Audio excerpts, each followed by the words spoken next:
Hello everybody, Frankie Day or Frankie Day Models, video number 2. Okay guys, this one's for the Revell 1/32 scale F4F-3 Wildcat, Lieutenant Thatch's aircraft. Okay guys, the F4F Wildcat was pretty much the mainstay of the United States Navy, used during its initial its contract with that from government of the United States Navy for a great desire for Wildcats, because they were pretty good model plane fighters and they were very, very well suited for combat. They're very good aircraft. Later on in the war, they used them, they redesignated them as FM2s. They used them as escort fighters. And so they're used pretty much on the war because they proved themselves pretty well during the Battle of Midway, and we racked up a few aces, you know, in the United States Navy. You got Lieutenant Thatch, and you got Butch O'Hara, and all these guys. And these guys were all Wildcat pilots, and they knew the limits of the Wildcat, and they knew they can never get themselves in a dogfight with a Zero, because they'll lose. One thing, the Wildcat had a 1200 horsepower right cyclone engine in it. It was very underpowered for climbs. I mean, there's a climbing rate for it to go so much, pretty soon you're running out of power. Maybe something to do with the fuel injection or something like that. Probably the fuel injection in the motor. It causes that power to decrease for it to stall. So like I say guys, when a Zero goes into a climb, Wildcat's going after him. When he finds out that Zero's going higher and climbing higher and higher, pretty soon he starts making that circle. 360, climbing inside the circle. The Wildcat will stall out. By the time he recover his aircraft from the stall, that Zero's already came down behind him, and wham wham, he's gone. And so a lot of them tried to do that with Hellcats, and they found that they lost. Hellcat was well matched for the Zero, more powerful than the Zero. There was no match to the Zero. Zero was finished. They knew it. So did we. And the Corsair came in. They were really done. They were really done. Okay, now I got some slides of this. Right behind me, the introduction of the box art. I got it over here. I'm ready to put the paint on this thing. I've been working on this thing pretty much off and on for the past week and a half now. And she's about ready to put her colors on her. So before doing that, I got to do some masking on this thing, and I got to be able to do some pre-shading and follow up intermediate blue and light gray. Okay, now we're going to come in right behind me and take a look at the seals I've done this. I've done this some time ago. I prepared it for this here video, and we're going to go and take a look at the Wildcat here. Box art, this model, guys, is no stranger. Believe me, it's no stranger.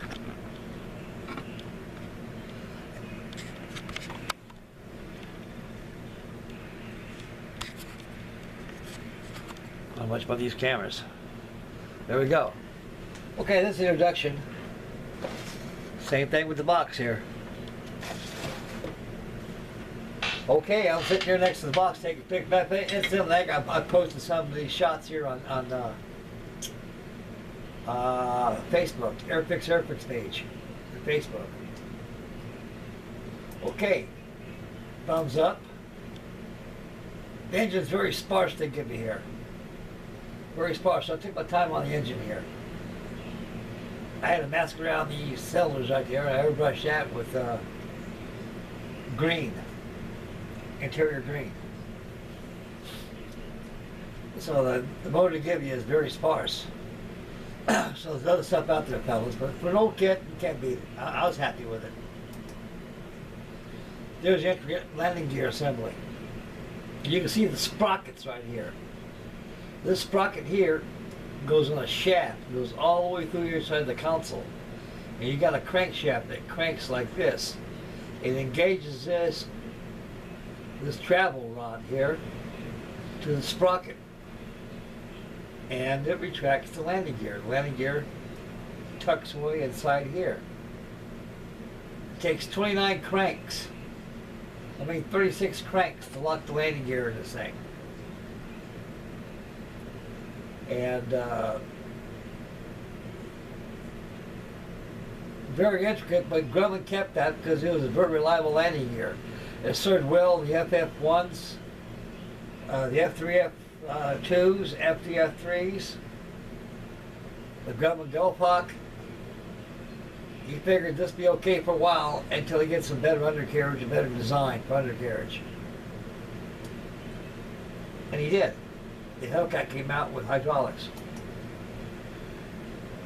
There's a cockpit they give you. Not much in the cockpit, but I had to add a little detail to it here and there, make it look right.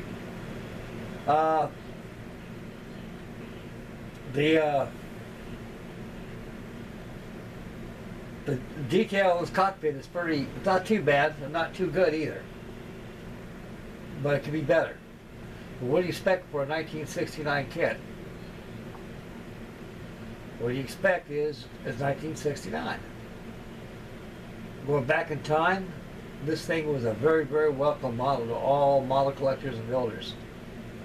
I can remember one time a lot of people stood in line fighting over the last kit who's going to get out of the hobby shop on this one time. This kit still does turn heads. There's no competition with the trumpeter and the rest out there. But it's ancient. Ancient stuff needs TLC. Right there, I'm starting to do some weathering on the landing gear right there. I inked in the sprockets right here. You can see the intricate mechanism, how it works. It's like a sprocket. As this thing turns, it moves this wheel here and causes the landing gear to retract. And there's that sprocket I was talking about. It goes all the way through the inside the cockpit. It was good landing gear. It was good for the time. But Roy Grumman knew there's better designs for that, and they did.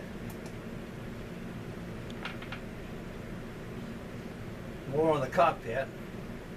I don't know how much I uploaded here, guys, but I did a few shots here and there. Well, there's the Hellcat again. So that's about it right there, fellas.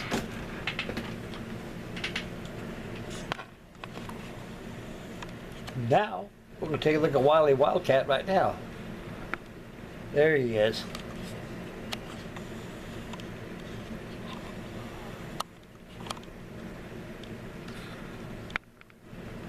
Right now I had primer on and everything. The wings are operable, they fold. They fold very well. Now here's a feature on the Wildcat that I duplicated here a while ago. I didn't know this. You know where old Frankie learned this from? Not carrier deck scenes on board carriers. Kermie Cam. There was a fellow named Kermie Cam. This guy flies everything. Everything. It was on this Wildcat right here. So what they do when they pull the wings back, there's an eye underneath the leading edge of the tip of the wing.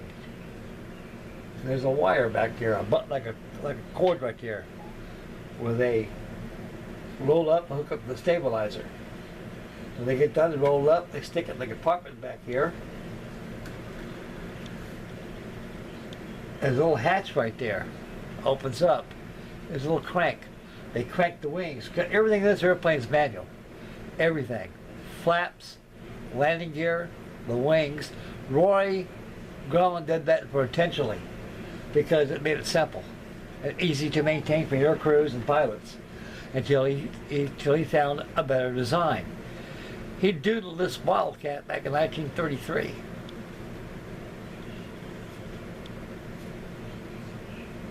So this can be painted intermediate blue and with light gray in the bottom. The light gray, they used light gray before they came out with whites. By 1940, latter part of 1942, they came out with white. They found that white was a lot more suitable than white, than light gray. But this is Lieutenant Statch's Battle of Midway Wildcat. and it has light gray undersides and intermediate blue top sides with the meatball insignias on there. So that's about as far as old Frankie Day's got on his Wildcats. Right now, I gotta do some pre-shading. I gotta mask the landing gear, keep from getting spray of it. Tires come off, the prop comes off, and everything. Inspection panels open up. You can see the edges which I built there, and get that pretty good. I like this old Wildcat. So stay tuned for the final reveal for this. I should have this one day this week coming up. Okay, we'll bring back the camera. Yours truly here. Here it is, fellas. Okay, that concludes video number 2. So stay tuned for the Airfix 124 scale Hellcat. I got some stills. I made that a long time ago, and I started working on it. It's time for me to get back on again and start doing some more turning too. Nigel and Freddie Duarte are ahead of me. So I'll catch up with you guys. Don't worry about old Frankie. I'll catch up with you. I can barely catch up myself. Okay, that concludes video number 1 for the Revell early summer build. 1/32 scale F4F-3 Wildcat. So stay posted now for the 124 Hellcat coming up right your way, fellas. And I got a vacuum pump kit to be working on too. It's an old SPC4 Hell Diver. You'll like that one too. I'll show you. I'll have a video of that probably one day this week coming up. Right now I need to get this Wildcat finished up. I'll get the Hellcat, put her tucked away in the box, get her down below, keep out of harm's way, keep getting broken. And start getting turned to this on a Hellcat, get that thing going. And so I got a lot of work on my bench I'm creating, so I'm finding out building about 4, 5, 6 models at a time. You know, it gives you time. You're constantly doing something. All of them. You don't have to worry about sitting there tapping your finger, waiting for glues to dry. You just go on to another build. And when I know the build's drying, time you start building here, you jump on it and get something else going. Works for me. Okay, this is Frankie Day signing off for Frankie Day Models. Again, always make mama happy. Take care of your children. Take care of yourselves. Stay focused on the road when you drive. Spend wisely. Buy yourself a kit. If you're outdoorsmen, like outdoor activities, it's a glorious, joyous day out there to enjoy. And barbecue too. That's definitely a must. And also, fly some models. Take a sailboat out there, a model sailboat, a model boat. Have fun. That's what life's all about, guys. Having fun. Release stress, release agony and misery. You guys take care of yourself, fellas. God bless you guys, and we'll guys catch you on the Airfix 124 scale video, shaking your way after you get this uploaded. So stay posted for that, guys. I got to come right your way. Because besides, incidentally, I forgot, henceforth, I'll be posting the final reveal of my Hellcat on the Airfix page, also on my old school vintage model aircraft page too as well. So I'm sure to check out too as well in your time wherever you had to take a notion, fellas. Okay, time for you to buzz out of here right now. I got things to go, places to go, things to do, and models to build. Frankie Day out of here. Signing off. Catch you later, boys. Take care of yourself, fellas. God bless you guys.